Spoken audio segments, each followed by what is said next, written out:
March 18th, Mike Tyson, Razor Ruddock. Razor Ruddock dies. If he doesn't die, it doesn't count. If he's not dead, it doesn't count. How you doing, everyone? My name is Ryan and this is Ade, and welcome back to another edition of Box Talk. November's been a huge month for boxing and it's not stopping. At the end of November, we got the WBO lightweight champion Terence Crawford versus Raymundo Beltran. Both guys fought Ricky Burns. Both came out with good performances. One got the win, one got the draw. Ade. It has been a good month for November. In fact, crazy month for November. It's had everything from all the weights up. Literally from featherweight, keep going all the way up to heavyweights, and it's not stopping. And you're right. This fight, maybe because of all those fights, has unfortunately been kept under the radar. Not because it's not a value fight, just because unfortunately other fights have been so good. The lightweight division's a strange one at the moment. Since Ricky Burns had left it now, since Adrian Broner has left it now, and there's others that are leaving it as well, it's lost a bit of shine to it in terms of money fights.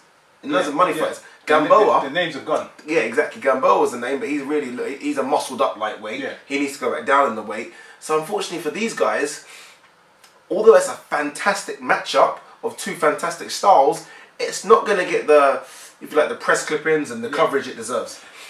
I agree with you, but I think it's slightly different. I think when you got a month like this, you're going to get caught behind. You've got Hopkins versus Cole there.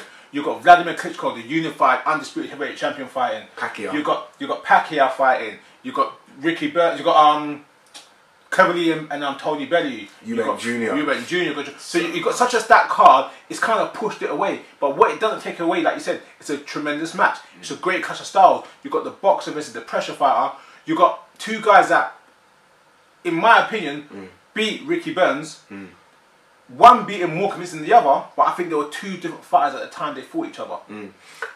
Crawford, after his Gamboa win, he was even talking about going up in weight to light welterweight. And I think if he wins this fight, I think he could. He could go up. You've got his catalogue already now says Braden's Prescott, who's a mean fighter. No one really likes to fight Prescott. It says Ricky Burns. It says Gamboa. If he adds to it Beltran, I wouldn't say it's cleaned up the lightweight division, but there's no reason to stay. You might as well go up to light welterweight where there's money fights. There's few other guys you can fight, but like I said, the money's all at 140. But this fight here, when you look at Raymundo Beltran, he's a good, tough, hard seasoned pro.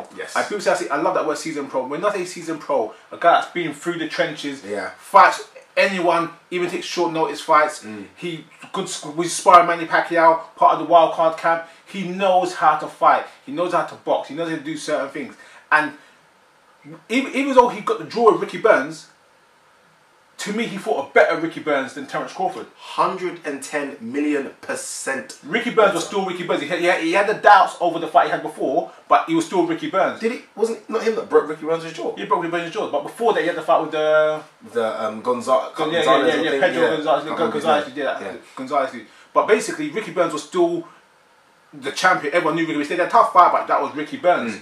So he went in there and he got a very, very poor decision on the UK soils, but it was a legitimate fight. Whereas when Ricky Burns fought Terence Crawford, there was not one boxing member in the media in America or in the UK or on YouTube was saying that Ricky Burns was going to win the fight. Because we kind of saw that, look, he's had a tough run, a broken draw. This is not a good match for him. So as good as Terence Crawford looking at that fight, you've got to give Beltran a little edge in terms of comparing those two. Yeah, you're right. In terms of comparable fighters, in terms of their comparable foe, then to me, Beltran has the edge here. Beltran 100% fought a better Ricky Burns. It was Ricky Burns that we still looked at as champion here. That Ricky Burns that fought against Crawford is because he almost had to fight him. It was the mandatory. He could have waited a bit longer. It was the mandatory. It's almost like get out of the way, get the title out of the way. I'm done, and he was done. It was a really bad performance. Not taking that away, Crawford brought out the really bad performance. Crawford was slick. He looked strong. He looked big at the weight, and he put his punches together well. Beltran, on the other hand, I think I wouldn't like to say Beltran's a come forward fighter because he's a bit more than that. He's a come forward fighter that throws in bunches as well. He's definitely aggressive. Season Pro is the right title for him. He's got a bit of everything. Beltran's not the kind of person that you're going to say he's got a 10 out of 10 jab or 10 out of 10 power. He's got like a 6 or 7 out of 10 for every single attribute. And that's what makes a complete fighter. Yeah, and I think that's what might cause Crawford problems early, just early. I expect Crawford to come through and do something, but it might cause problems for Crawford early. When I say a complete fighter, I don't mean he is a complete fighter. I don't think he could do everything, but the point I'm saying is that he's got a rounded skill set. An array of skills as well. An array of skills that could carry him in certain environments which is testing well. Yeah. The thing about Terence Crawford, which I think was a good thing with his fight with Gamboa, was that he boxed a smart fight. Yeah. He boxed what I would say a passive-aggressive fight, where he was on the back foot, but he knew to put it together, he knew to throw his combination, knew to get his shots off, and he went for the kill when the kill was there. The problem I have with that fight, though, is that Gamboa was not the Gamboa we thought he was, in the sense whereas he was up in weight where he shouldn't be at. He's been very inactive. Very inactive. And you could see he was gassing as the fights go on. Yeah. Gamboa started walking with his hands low and only posturing up when the fight got into close distance. Yeah. So that gave Terence Crawford opportunities. Beltran's not that type of guy. Yeah.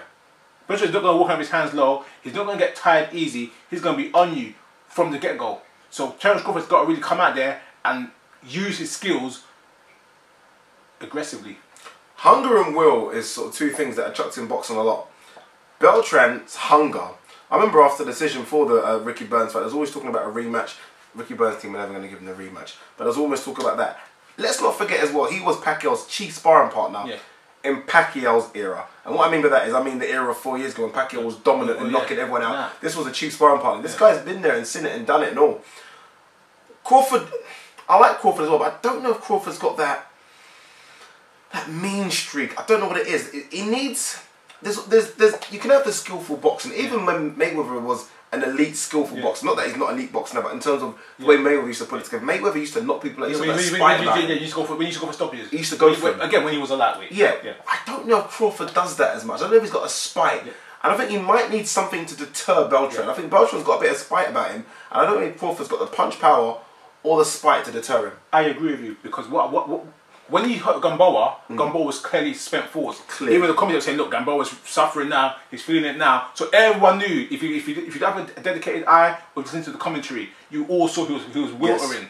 So because he knew he was watering, he took advantage of that. If the opponent's not watering, would he put the effort on? You don't really know.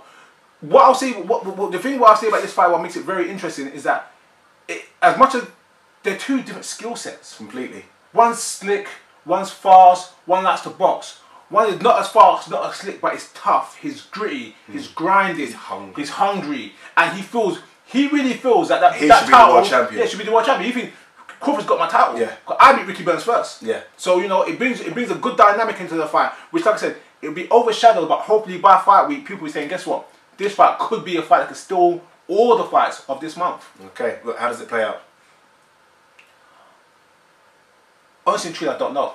Ooh, okay. Honestly and truly, I don't know. Interesting. I think it's the Ricky Burns fight that's got you. Common sense tells me go with the boxer. Boxing pays the bills. It's a boxing show. It's a boxing event. Go with the boxer who's got the slicker, smarter. Will do boxing, use his jab and set people up to win the fight. But I see Beltran as being hungry. I see Beltran as trying. And Beltran, like I said, sparred with Pacquiao, being in the wildcard camp, so he knows what it's like to be at the elite level, even if it's just sparring. So that means we know what he's got in the tank. Yeah. I'm gonna go, and I'm just saying it right now, for Crawford, I think. Okay. All right. Look, I'm with Ryan. I think I've seen a lot of the Twitter message, a lot of hype about Crawford, and look, some of the hype is deserved.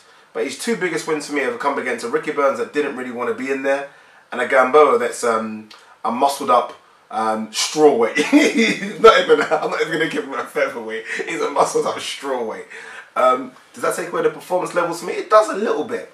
Beltran, on the other hand, beat to me the Ricky Burns. And he beat him on home soil and he beat him well. He broke his jaw and he won that fight. I wouldn't say he won the fight clearly, but he won the fight for me. So in Beltran's mind, like you say, Beltran thinks I'm the world champion. Beltran thinks I've fought the better level opposition than you. I've beaten the man. You haven't. In saying all that, I'm with Ryan. I think sometimes boxing, it's a boxing event. Skills should win through.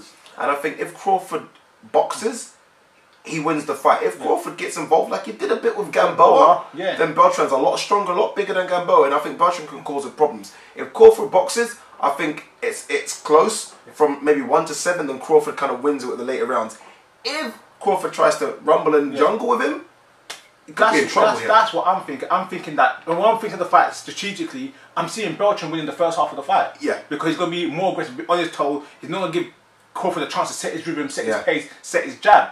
But once Crawford gets his rhythm, that's when I see the fight changing over. So even though I'm going for Crawford, it's by no means a walk in the park. Yeah, no, 100%. Look, guys, what do you think? It's a fight that a lot of people, I wouldn't say have forgotten about in November, but because it is such a stacked month, it's probably a bit way down in terms of the pecking order, but it could be the fight that steals all of November. Believe me, we've got two hungry guys that both think they're better than the other. Both 100% think that, and both want to go on. One wants to go on to 140, one wants to try and dominate at 135. Who wins this fight? Crawford, Beltran. Leave your comments below. Email us your comments as well, guys. At boxtalk@hotmail.co.uk, and don't get to post on Twitter at boxtalkuk. Remember I said them subscriber numbers are growing. They are growing, but keep subscribing, guys. Thank you so much for all our subscribers, and thanks for watching another edition of Boxtalk. Cheers.